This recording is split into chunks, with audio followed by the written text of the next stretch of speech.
They say the worst pain is the one you never saw coming. I was gone for 187 days. Not a single one passed without thinking of her and our son. Every therapy session, every group talk, every battle with the ghosts in my head, I did it for them. I survived combat, survived the nightmares that followed, and came home to something worse than war. An empty house, a silent kitchen, a folded note on the table with my name on it. Mike, I need space. Please don't look for us. Hey, no explanations, no warning, no forwarding address. Just that. I stood there with my duffel bag still in hand, hands trembling like I was back in Kandahar during a sandstorm, unable to breathe. I called her, straight to voicemail. I called again, and again, my hand cramped gripping the phone, my chest burning with 1,000 questions that had nowhere to go. I drove to her sister's, her office, her best friend's place. Nobody knew, or claimed not to. Then I drove to the last place I wanted to go, our son's school. He'd been withdrawn a month ago. That was the moment I realized this wasn't just distance. This was erasure. 6 months. 6 months of fighting to be whole again, of trying to be a man my son could look up to. And she was already gone, like I never existed. Like I was a ghost in my own life. I spent 2 days sleeping in my truck. I couldn't step inside that house alone. I didn't want to breathe air that didn't belong to a family anymore. I wanted answers, not pity. So I called the only person who owed me the truth. Jonah. We served 2 tours together. He saved my life once in Syria. I saved his in Somalia. No debt, just trust. And he was now working private security with a team that dabbled in digital forensics.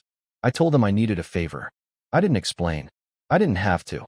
3 days later, he sent me a file. Inside, a new address for Alicia. A second one for someone named Jared Wolf. Photos, phone logs, receipts, her signature on the lease, her name on a school registration form, but not with my last name. With his. The man she left me for wasn't some stranger. Jared Wolf was our former family attorney. He helped us draft our will, our living trust, even handled the paperwork when I named Alicia emergency contact for my VA medical records. He'd been in our living room. He knew everything. And now, according to Jonah, he'd filed a petition for full custody of my son, on the grounds that I was mentally unstable and unfit due to combat-related trauma. That line hit me harder than any sniper round. She didn't just leave. She buried me, took my son, partnered with a man who knew exactly how to dismantle me, and sold the image of a broken veteran too dangerous to be a father. All while I was fighting to heal. I sat in that truck outside Jared's condo for 6 hours, just staring, imagining the lies she must have told. The way he probably looked at her like a savior, like she was a victim, like I was the monster. I didn't move. I just waited. At 8:14 p.m., they came out together. She was laughing. My son was holding Jared's hand. And I stopped breathing. Something in me cracked wide open. Not from anger, but from the unbearable weight of loss. I had lost my family not to death, not to war, but to betrayal. That night, I made a promise. I wasn't going to fight dirty. I wasn't going to threaten. I wasn't going to show up screaming on a front lawn or begging for answers. I was going to find the truth, piece by piece, word by word. I was going to gather evidence, witnesses, timelines. I was going to rebuild my name in the courts and in the eyes of my son.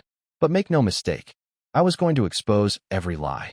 And when the dust settled, when the lawyers were done and the facts were in the light, there'd be nothing left of the man who tried to replace me.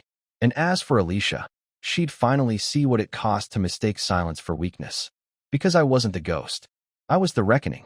People think revenge is about anger. It's not. It's about precision. I didn't slam doors or send angry texts. I didn't scream or make threats. I gathered, observed, documented.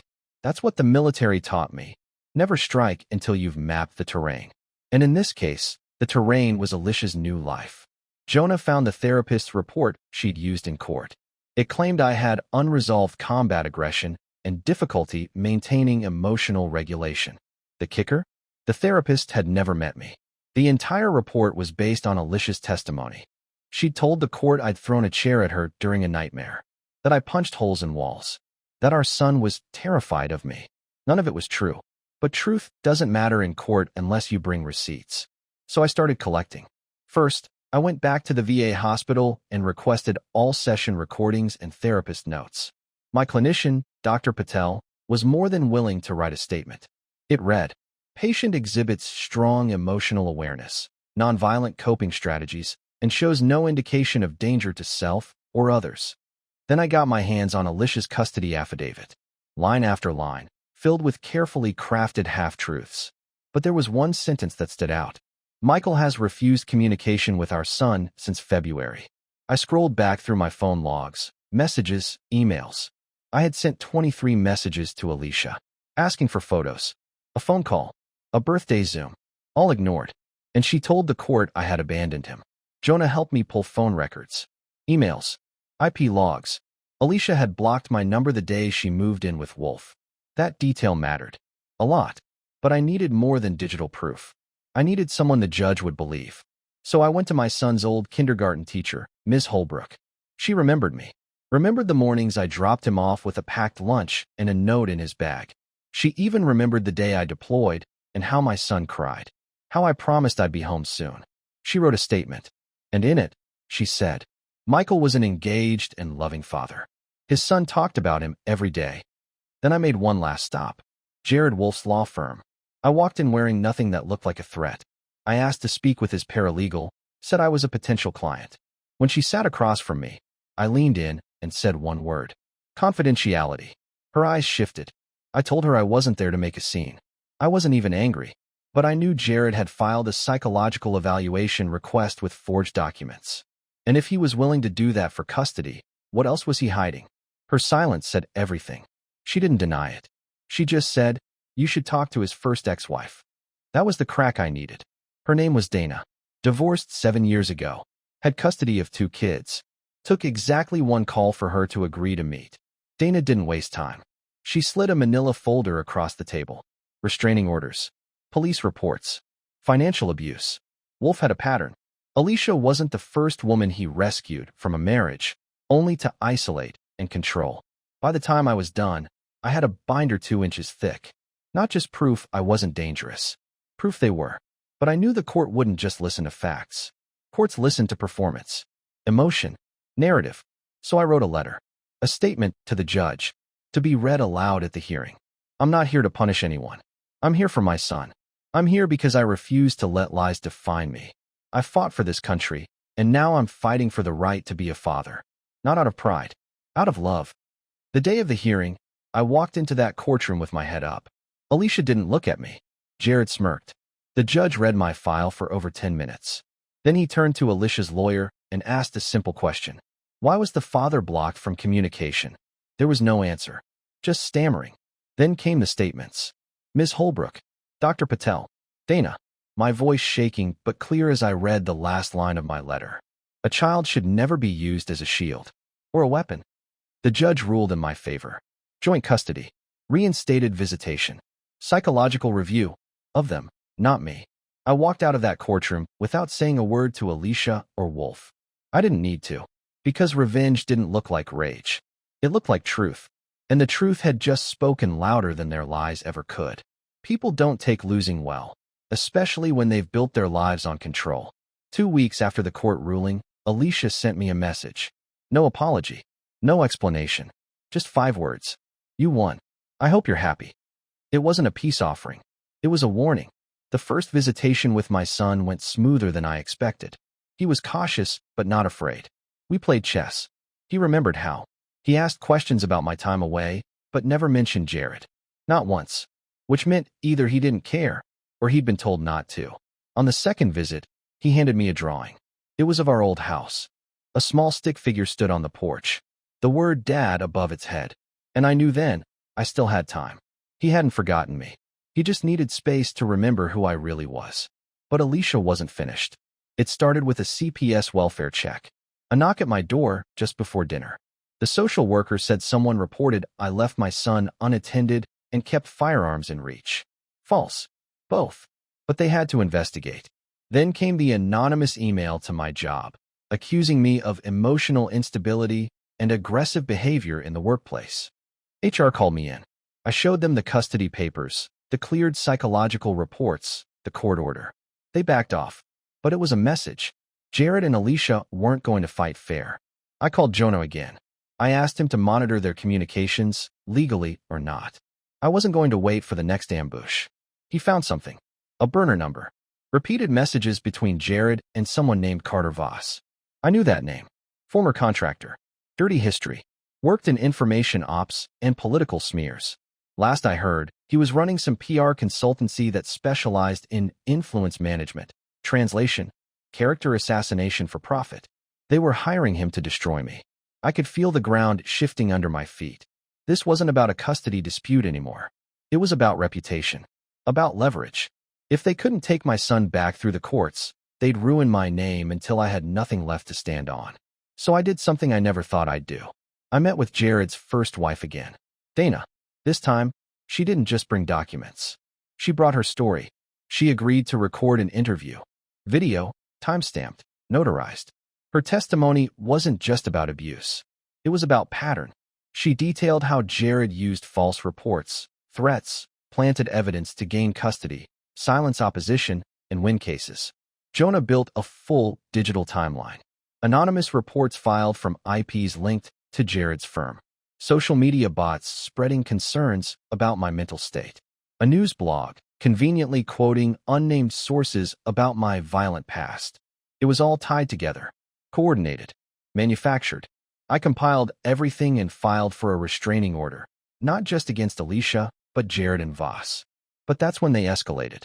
Jonah called me at midnight. They're pushing something big. A package was sent to 3 news outlets. Accusations. Whistleblower's story. They're framing you as a rogue veteran with a sealed history of misconduct. I laughed. Not because it was funny. Because it was predictable. They'd gone too far. The moment they turned to media, they gave me an opening. Because slander is a civil offense. And defamation, when done with intent and proof of malice, that's actionable. I contacted my lawyer and a former JAG officer I knew from my unit. Within 24 hours, we filed cease and desist letters, digital takedown requests, and a civil suit for reputational damage. But I wasn't done playing defense. I sat in front of a camera. I told the truth. No anger. No dramatics. Just facts. Documents. Dates. Testimonies. I am not perfect. I've seen war. I've felt fear. But I've never raised my hand to anyone in my family. And I never will. Everything I've done, everything I'm doing, is to protect my son, to rebuild what was taken from him, and from me. It went viral. Not because it was dramatic, because it was real. And suddenly, Jared Wolf and Carter Voss weren't faceless men pulling strings. They were exposed. Sponsors pulled out of Wolf's political clients. Voss lost a lucrative contract with a local election board. And Alicia? She went silent. Completely. A month passed. Then another.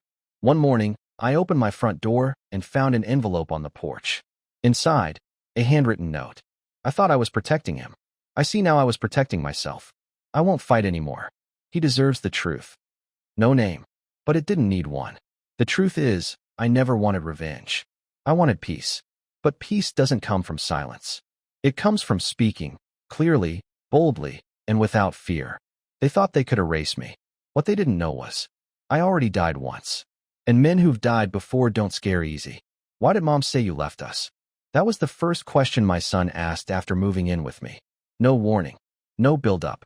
Just the truth, flung across the dinner table like a grenade. He stared straight at me, fork in hand, calm, but waiting, like he'd been saving the question for weeks. And I froze. Because no battle prepares you for that. I could have told him the facts. The court records. The lies.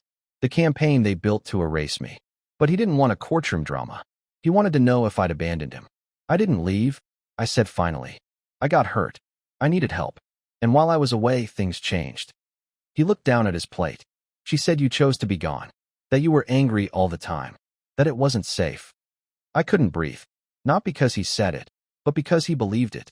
That's what cut deepest. Not Alicia's lies. Not Jared's attacks. But the realization that my son had spent months thinking I chose not to be there. That I left on purpose. It didn't matter how many truths I'd fought to prove in court. It only mattered what he remembered. And what he remembered was silence. That night, I sat on the edge of his bed and told him something I hadn't told anyone, not even Jonah. I told him about the nightmares. About how I woke up sweating, fists clenched, breath gone. How I started therapy. How I walked into a hospital and said, I need help. I don't want to be like this anymore. His eyes didn't leave mine. I wasn't angry at you, I said. I was angry at the things I'd seen. I just didn't know how to talk about them. So I stayed quiet. Too quiet. He nodded once, rolled over, didn't say another word. But the next morning, he hugged me without asking. That was enough. For now, I thought that would be the last of it. But healing never happens in a straight line. 3 days later, I got a call from his school counselor. She said my son had been getting into fights. Not physical, verbal. Telling other kids their parents were liars. That courts don't care about the truth. I knew exactly where he'd heard that. He was starting to understand the pieces. But without the full picture, he was building the wrong version of the story. I had 2 options. Tell him everything. Or let him grow up not trusting anyone. I called Jonah. I can't feed him the same half-truths they used against me, I said. But I also can't hand him a folder of evidence and say, read this when you're older. Jonah was quiet for a moment. Then he said, so don't give him proof. Give him something better. Give him your voice. That night, I sat down with a microphone and started recording. Not a podcast, not a manifesto, just the truth. What I'd seen, what I'd done, why I left, why I came back, how love isn't always loud, but it fights like hell to survive. I talked for hours. I didn't sugarcoat anything, but I didn't hate either. I made sure he would know that even broken men can rebuild if they choose honesty over pride. I called it Letters for When You're Ready. I didn't tell him what it was. I just saved it for later. But peace didn't last long. Alicia reached out. She wanted to meet. No lawyers. Just talk. I agreed, but only in public. We sat across from each other at a park bench, the air between us thick with years of unfinished conversations. She didn't waste time. He told me he's scared of you, she said. Is that what he said, or what you want to believe? She didn't answer. I never meant for it to go that far, she added. I was scared too. That's when I saw it. The shift. This wasn't guilt. It was self-preservation. She'd lost in court. Public opinion had turned. Jared had quietly relocated his practice. Now she wanted to rewrite history, to come out looking like the mother who tried to make peace. You destroyed me, I said calmly. And now that you've lost control, you want to pretend it was mutual? I want our son to have both parents, she replied. No, you want him to forgive you without understanding what you did. She stood up, furious. You're poisoning him against me. No, I'm telling him the truth, slowly, carefully. You should have tried that. She walked away. I didn't follow. I went home, sat in my car for 5 minutes, and just breathed. I wasn't angry. Not anymore. But I also wasn't afraid of her. And that was new. A week later, my son asked me something else. Dad, why do people lie? This time, I didn't hesitate. Because truth is heavy, and some people don't want to carry it. He looked at me for a long moment, then said, I think you're strong enough to carry mine too. I didn't know what that meant yet, but I would. Soon. I found the file. That's how it started. My son stood in the doorway of my study, holding a flash drive I thought I'd hidden well. The one labeled Letters for When You're Ready. I didn't move. Didn't blink. He didn't either. How much did you watch? I asked. All of it, he said. Twice. My heart stalled. Everything I'd tried to protect him from. The lies, the manipulation, the betrayal. He'd seen it all. At once. Without a filter. He sat down across from me. You were going to wait, he said. But I couldn't. I needed to know. I nodded slowly. You have questions? No. I have something to say. Silence. Then, I don't forgive her. It hit harder than any verdict I'd won. She made me think you left me, he continued. She said you didn't want us, that you were dangerous. And I believed her. I hated you for months, Dad. He was holding his breath now. But you never stopped trying. You came back. You fought for me. And she lied to protect herself, not me. I couldn't speak. Not yet. I want to live here full time, he said. No more back and forth. No more pretending everything's okay. He didn't ask for permission. He just told me. But custody wasn't the only thing at stake now. A week earlier, Jonah had found new evidence. Messages between Alicia and Jared going back before my hospitalization. It wasn't just betrayal. It was conspiracy. They'd planned to take custody, sell the story, and bury me. Legally, I had every right to file criminal charges. Fraud, perjury, defamation, obstruction. They'd go down. But the question wasn't if I could. It was if I should. That night, after my son went to sleep, I sat with the file Jonah sent. There were enough documents to put them in court for the next 5 years. I pictured Jared in a suit, sweating on the witness stand. Alicia, in front of reporters, watching her lies unravel. Part of me wanted it. But another part, the part that had learned what revenge really costs, wasn't so sure. I called Jonah. If I don't press charges, what happens? They skate, he said. But they're finished publicly. He'll never practice again. She's already lost custody. You win either way. Question is, how loud do you want your victory to be? I stared at the screen. At a message from my son, sent earlier. Thanks for fighting for me. I don't need revenge. I just needed you. I deleted the case file, closed the tab, and finally, let it go. The next day, I met with Alicia one last time. She looked thinner. Not physically, just less. Like the lies had finally burned through whatever was left. She sat without speaking. I placed a printed document on the table. Voluntary custody surrender. Permanent. No court date. No fight. Her hand shook as she read it. You're not filing charges, she said. No. Why? Because he's watching. And I don't want him to think revenge is power. She looked at me like she didn't understand. And that was the truth. She never did. She signed. 3 months passed. My son laughed more. Ate better. Slept through the night. He still asked hard questions. And I answered them. Honestly, carefully. Not all at once. But enough to show that I'd never lied to him again. One night, while we were walking the dog, he said, You think people like them ever change? No, I said. But people like us? We don't need to. He smiled. Not because everything was perfect, but because everything was finally true. Sometimes, people ask what happened to Jared. He moved to another state. Tried to start over. But truth has a way of sticking. His reputation followed him. His clients didn't. Alicia faded from public view.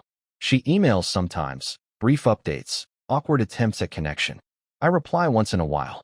Polite. Detached. My son has the choice now. That's the difference. He chooses who he becomes. He chooses who he trusts. And every time he looks at me and says, I'm glad you didn't give up. I know. The silence I endured. The lies I fought. The war I never asked for. It was all worth it. Not because I destroyed them, but because I didn't let them destroy me. That's the real revenge. Dad, did you ever kill someone? He asked it like kids ask about the weather. Casual, direct, and completely disarming. I didn't flinch. I just looked at him and said the only thing that mattered. Yes. He didn't blink. He didn't recoil. He just nodded and went back to his cereal. But I couldn't. That question didn't come out of nowhere. It came from something. Someone. After he left for school, I started digging. And I found it. A video. Unlisted. 10 minutes long. A clickbait title and my name in the tags. My photo, taken from military records.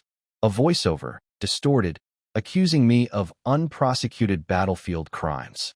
And it was gaining views. Fast. They hadn't come for me legally. They'd come for me publicly. Again. I called Jonah. He was already one step ahead. They're using AI-generated overlays to simulate reports, he said. Stitched together from old news stories, doctored content, and false testimony. Who's behind it? I traced it to a media shell company, owned by Carter Voss's cousin. The same man who tried to destroy me months ago. The same one I let walk, thinking silence would end it. This wasn't just spite. This was strategic. They waited, let things settle, then pulled the pin. Jonah paused. You want me to bury it? No, I said. Let it stay up. He went quiet. You sure? Yes. Let them talk. I'll answer myself. I went online. Found the largest veteran community with public reach. Reached out. Asked for a live interview. One condition, unedited. Unscripted. They agreed. 3 days later, I sat across from a mic again. No notes, no handlers. Just truth. They asked about combat. About trauma. About loss. About what happens after the uniform comes off. And I told them, I've pulled the trigger. I've seen what death looks like. But I've also sat in rooms full of silence, where the weight of what I didn't say almost crushed me. They asked about the video. I looked straight into the camera. The easiest thing in the world is to smear a man who can't defend himself in public. The harder thing? To live with what you've done. I've made peace with mine. Can they say the same? It spread fast. Not because it was shocking, but because it was real. Messages flooded in. Other veterans. Civilians. Parents. Kids. People who'd been targeted. Silenced. Smeared. They called it bravery. It wasn't bravery.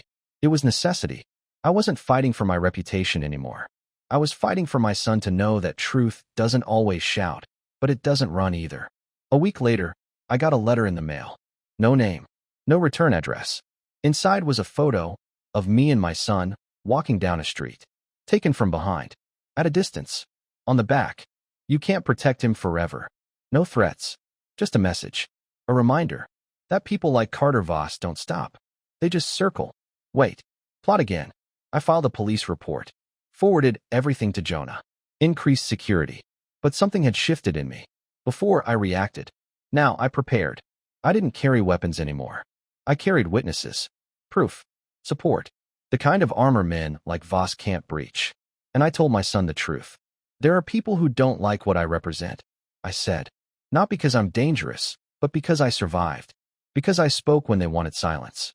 He asked if we were in danger. I said, not if we keep living in the open. Not if we stay loud. He smiled and said, good. I don't want us hiding ever again. Alicia reached out a month later. She'd seen the video, the backlash, the resurgence of media interest. She was worried. Are you dragging me into this? She asked. No, I said. You did that yourself. Long before I picked up a mic. She begged me to stay silent. For the sake of our son's peace. But I'd learned that silence isn't peace. It's just a pause before the next lie. So I told her, you don't get to ask me for protection anymore. You gave that privilege away. Then I hung up. And I didn't feel guilt. I felt clarity. I don't know what comes next. Maybe another video. Maybe a new smear. Maybe someone else trying to tell my story louder than me. Let them try. My son knows who I am now. He knows what I've done and why I did it. And he knows that no matter what happens, I won't disappear again. That's not who I am. I'm not hiding. I'm not afraid. I'm not silent. And I'm not done.